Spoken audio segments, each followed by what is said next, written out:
amazing Tuesday evening, and of course, a wonderful time to welcome you to the program Breaking Barriers.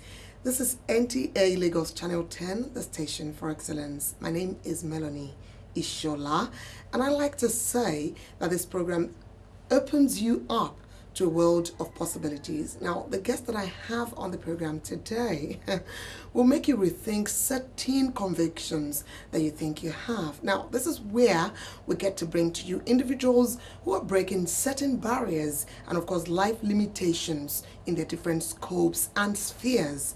Do stay with me after this. Breaking barriers.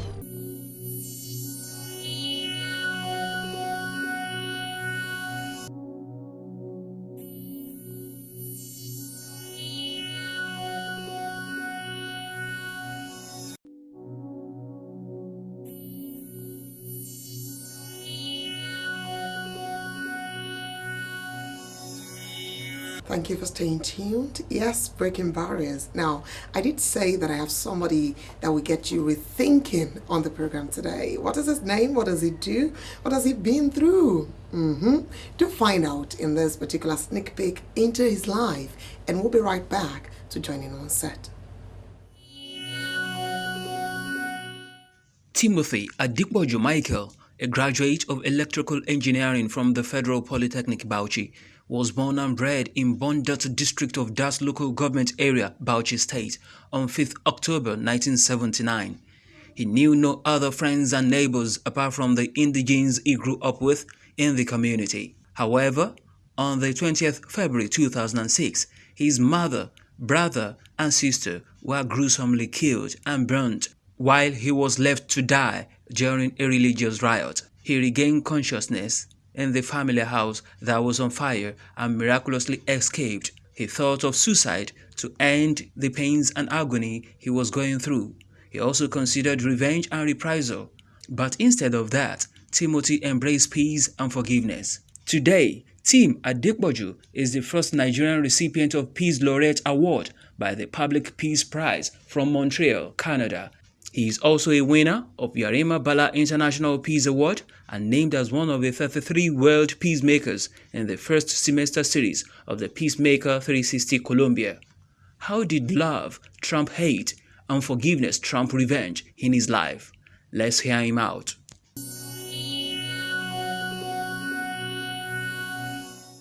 That's right, and he just met Tim Adepoju. Mr. Tim Adepoju is youthful and useful for Nigeria. Now, when we talk about peace at a time like this, whether in Nigeria or the rest of the world, a lot of people have considered it a phenomenon, a concept that is impossible to achieve anymore. And so several people have attached it to the end of time, the end of the world. But to such people as Tim Adepoju, it may as well have a different meaning to think that he is the founder of Triad Peace Foundation. Pete, welcome with me on the program, Tim Adepoju. Thank you very much. Yeah. Good evening, viewers. Yes. Now, I just want to jump into the gist already if I can. Of course, the video we saw actually showed us, snippet into all that happened. But for me, I'd like to know from the genesis. My name is Tim Adepoju, as you already said, and I'm a peace ambassador. And what really happened then, in 2006, February 20th to be precise, was as a result of the Prophet Muhammad cartoon saga by Danish publications.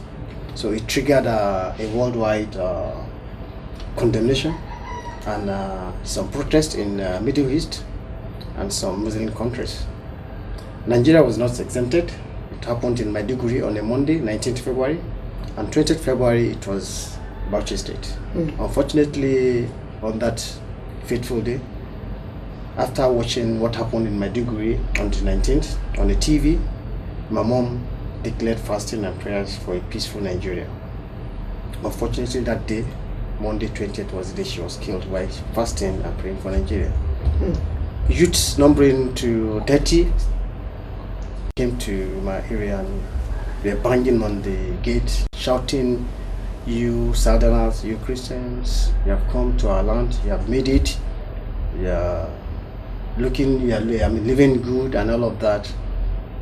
Were they saying this in English or in Hausa? In Hausa. You're going to end your life today, all of that. And when they eventually broke the gate and came in, we entered a room. We lie down on the floor and we hide in the room, lock the door. So the first set of youth or guys that came around broke in. We had, it's a big house anyway. There's a bakery, cars, and a small poultry by the side. And when they came in, the first set came in and vandalized what they could vandalize and loot what they could loot. Because our bakery was a big one, and we just ordered for flour, like a trailer of flour, and they came in, carried what they could carry, and made away left. with it. Yeah, they left. So after like 15 minutes or thereabout, another set came.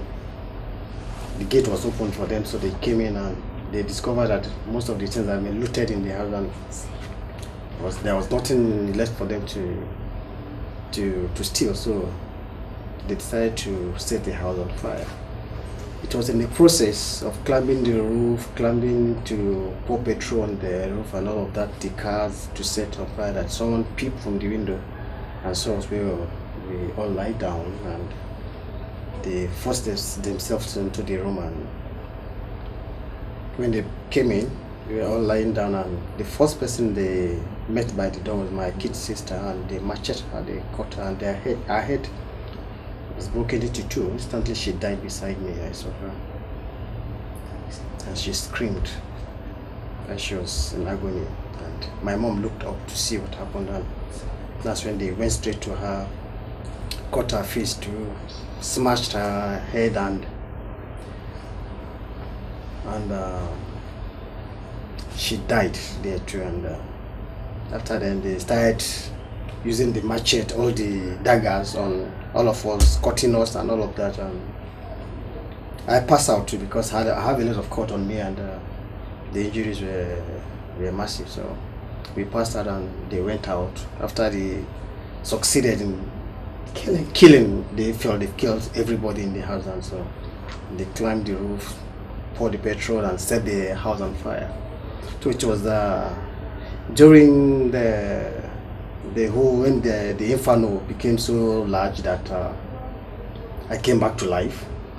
So I discovered the house was on fire. I was able to see a narrow escape. And how many of you escaped? I ran for my dear life. I escaped with my girlfriend who was at home that day. So how many of you were at home? The whole family, apart from my dad, I traveled then. Oh. 7 of us were at home. So 3 people died? Died, yeah, they killed, and my elder brother and your mother and your younger sister? My kid sister. And they all burnt to ashes. Would you say that you overcame this? Yes, over the year I overcame it, but it wasn't easy. It was a struggle because I have to build a very strong resilience in me to be able to move further with my life. Because after the incidents, actually I had 3 options then for me to choose from. The first was to commit suicide because I felt there was nothing I should live my life for again. The house was gone. Yeah, everything. The business was gone. The business my dad has been, I set up over 30 years. I worked over 30 years of his life in Bauchi State. And everything burned to ashes within seconds, lives, and I was left with boxers stained with blood for 3 weeks. So I just felt maybe I should commit suicide and just leave it. Then the second thought was, no, let me fight back.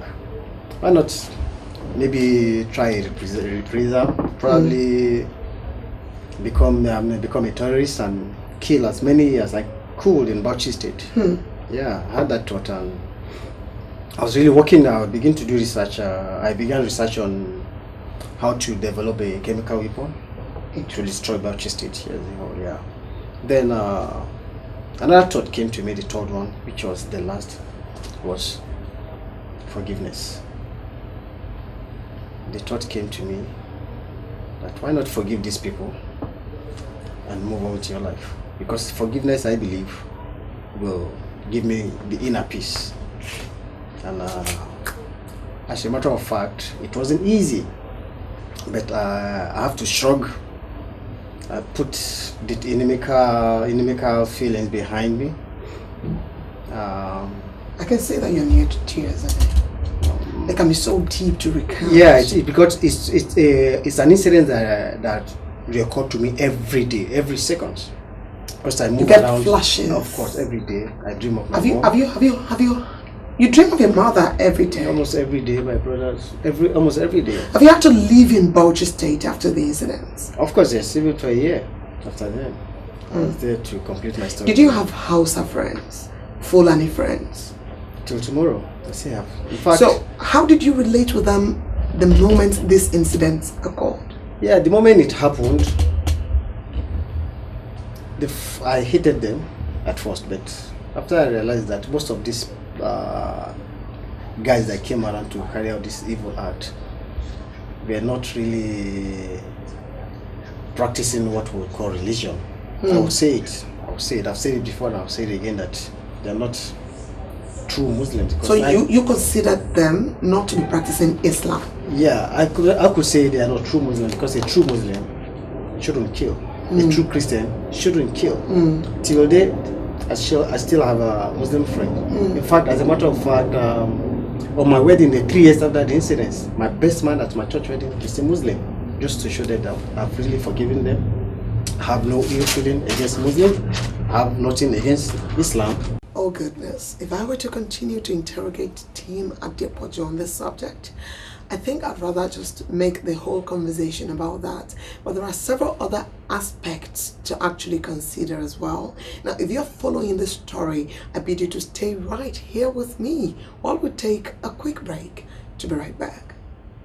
By continuing to push forward, by continuing to run toward my dream. Don't stop running toward your dream.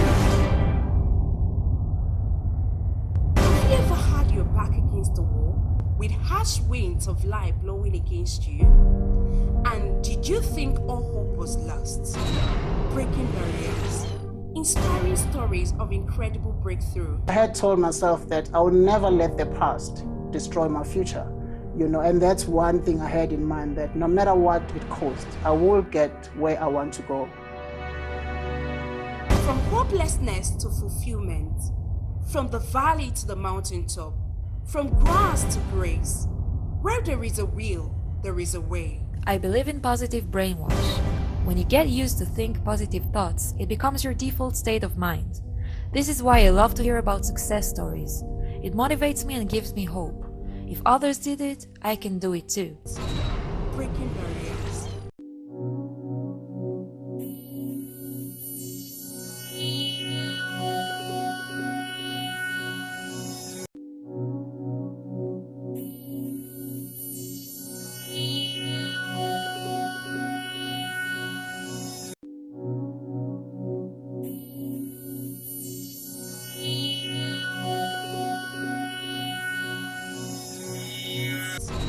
Breaking barriers.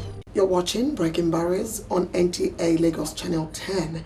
My name is Melanie Ishola. My guest today is Tim Adepoju, and yes, he's a peace ambassador, the founder, Triad Peace Foundation. And today he's been able to share up until this moment the series of events that led to finding the foundation, Triad Peace Foundation, and of course the incidents that occurred on the February 20th, 2006. How did life turn out after then? 2006 until now, it is 13 years. How was he able to ride and rise above all of this and become a man that he has become today? Go with me to find out more from Tim. 3 lives left you in a day, and a couple of years down the line, there was the birth of Triad Peace Foundation. What does this signify to you? Yeah, after the incidents, I discovered a lot of there's a gap between people, especially in the north, and peace. So in order to bridge that gap, the Triad Peace Foundation came as a result of that. Having experienced the gory incidents that happened in 2006, I felt it is time for me to reach out to these youth, especially in the north, northern part of the country, to let them realize that we can actually live together in peace, not minding your religious background or cultural differences. Because I believe with religious tolerance, we can achieve better. And I believe most of these youth that are very vibrant and strong can channel their strength towards peaceful promotion instead of violence. So the Triad Peace Foundation was formed a year after the incident, 2007. Interesting. Yes, and yet in Bauchi State, with both Christians and Muslims leaders in attendance. And on that day, I launched a book, which I wrote in memory of my late mother and brother and sister. Brother and sister, yeah. It is titled Legendary Memorial, remembering the bitter yesterday for better tomorrow. And afterwards, I realized that most of these youths are in some communities which I have to reach out to, and some are in schools, the community schools, which I have to reach out to. So what activities have you been able to do to bring about this collaboration? Most of the activities I do is to get these young guys come together to form a peace club. And the peace club is titled Youthful and Useful for Peace Building. So that's what we do. And basically we have formed peace clubs in community schools in Bauchi, in Abuja, in Nasarawa State, and even Kwara State. Yes. And as a result of these peace clubs we formed, I was nominated, which I won the Peace Laureate Award from Canada. Wow. I was nominated for Bala Buhari International Award, which I won as the peace category, and also nominated for the Young for Peace Award in Nigeria, which I came on one of the top nominees for the award. As a result of the Peace Award I won from Canada, afterwards my wife and my kids were on their way from Abuja to Bauchi to visit her parents, and she was kidnapped. And what they told her was that we heard your husband, despite what has happened to him, is still promoting peace and even went away ahead to win an international award. As a result, we're going to end your family. And fortunately, I was lucky. I got them back that same day. And a few months afterwards, I have to relocate my family just to avoid another gory story that will touch the heart. Our team here has been able to inspire me, and I hope that you've been inspired too. Now, there's been so much deep talk about peace building Nigeria, the northern part of Nigeria, the southern part, which recently you moved to settle in Lagos to be able to carry out the activities of Triad Peace Foundation. But I think the more important question should be about the person of Tim. Has he truly healed? I know you want to find out. Let's do that after this.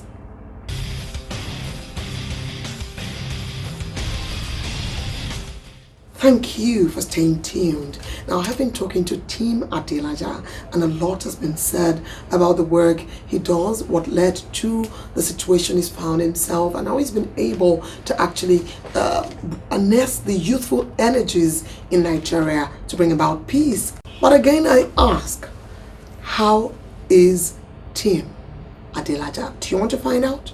Go along with me. Yeah, Tim is normal. Tim is simple. He's a peaceful Nigerian, a peace lover, and I have friends both Christians and Muslims, and he has been living normal after the incidents. But it was not easy because trauma healing is a process, and the process was not easy for me because I did not go through any formal rehabilitation or formal reformatory process. Did you consider therapy? Did you go for therapy? I considered therapy, but I did that therapy myself. Do you think it's enough? Yeah, it may not be enough for now, but honestly, forgiveness, that word forgiveness is a big word that healed me 50%. Because once I decided in myself that I'm going to forgive anybody that wronged me, I feel a kind of inner peace. So that depression, that trauma, always comes down. So that's how I've been living my life ever since. And it wasn't easy because every day I go out, I see people on the street. I see someone look like my brother. I see someone look like my mom. I see a mother caring for children. I see a lot of things. I remember the incidents every day. I sit beside someone in the car or in the bus. I go to market. I see people. I remember the incidents every day. I sleep at night. In my dream, I see my mom. I see my brother every day. So it's an occurrence that comes to me every day. And I've been living with that for years now. Right. Thank you so much for sharing so much with me. So now this is Nigeria, not the Nigeria we knew when we were growing up. You and I, when we were growing up. I mean, a lot of news pieces today never made it to the news because those occurrences never happened. But Nigeria has come to become what it has, and we're hoping that it would be better. You believe it would be, and that's why you've said that peace is possible in Nigeria, and you're doing something to actually bring this to pass. Now, going forward, what would you say is the big picture for you to ensure that peace becomes a household reality in Nigeria? Yeah, in Nigeria today, what I see basically, especially in the northern part of the country, is reformation or reformatory system of the Almajiri. Those guys, if you don't take time, Nigeria is going to explode one day. But thank God for Tried Peace Foundation. I've been reaching out to even to these young ones on the street to try to teach them on the basis of religious tolerance, because most of them don't even understand what religion is all about. All they know is go and kill that person. It's not part of a religion. His culture is different from yours, and they don't know any other thing than to go and kill. And over the years, we've been trying to change the narrative, trying to work on their mindset to realize that religion is not about violence. Religion is about communication between you and your God. Religion have nothing to do with you and other person. It teaches you what you should or how you should relate with your God and with your neighbors. And that's all. What advice would you give to somebody, team, who's going through what you're going through right now, or what you went through 13 years ago? More like saying, what would you say to yourself 13 years ago that you have known, grown through the years, to somebody who's going through, certain difficult life situations right now? For you outside there, honestly, I want to let you know that it's not easy, but you can do it. If I can do it, you can do it. If I can forgive the perpetrators of the evil act, honestly, you can also embrace peace anywhere you find yourself. These days we have records of suicides. Almost every day we have suicides and people killing themselves and overtaking their lives. But the truth is this: you can live a normal life. You can still achieve what you set for yourself to want to achieve in life. Build resilience. Try and stay focused. And if you have grievances, even with the government, there are channels you can. There are means you can channel your grievances. You can dialogue and let your grievances be known. Right. You mustn't take to street. You mustn't take to violence or to protest. And if you must protest, let it be a peaceful and a sensible protest. How is your father? My father, one of the strongest men in the world, is still alive. I thank God for his life. On the day the incident happened, he has traveled. Before he traveled that day, I could remember when my younger sister was calling him to come and give my mom a kiss before we took him to the park. That was the last time he's ever set his eyes on his wife and his first son. Very unfortunate. And he came back, he wanted to commit suicide too, after he heard of his incident, because we were transferred to an undisclosed hospital in just for like 3 weeks after the incidents. But I don't know, something just came to me that dial the church number, the First Baptist Church where we attend the march, and dial the number. I just dialed the number and I told them, this is me, I want to talk to my dad, is it there? The moment he heard my voice, he became alive again. That's what kept him alive. He didn't lose it all. He didn't lose it all. Because he felt everybody has died. died and all he has worked, everything was gone on. Why must he leave? Thank you. And I called him and Thank thank you. God that call I made through then still kept out today. Thank you. That girlfriend of yours then, is he your wife now? That girlfriend that was with me then, Janet Joseph. Today I'm happy to tell you, she is my wife with 2 wonderful kids, a boy and a girl, Cheryl and Hero. But after the incident, she spent 2 years because she didn't go back to school. She was traumatized too. But I encouraged her to go back to school, and when she went back to school, she didn't only go back to complete her studies, but she came out the best student in our department with the first class. Oh my goodness. So I'm proud of her. And that's how we have a happy ending. Thank you for watching Breaking Barriers. Doesn't this feel like a home video today? And I think that we've had a very happy ending to this story. Yes, Team Adepoju here is an individual I've come to know in less than 2 hours now. But I am convinced that he is an individual that I may never be able to forget. Now, do you want your story to count too? There will always be oppositions. Life itself is set up to challenge us. Whatever it is, reach out for it. Break the barriers, surmount the mountains, and then you can be celebrated. Thank you so much for watching Breaking Barriers today. My name is Melanie Ishola. Catch you on the next one.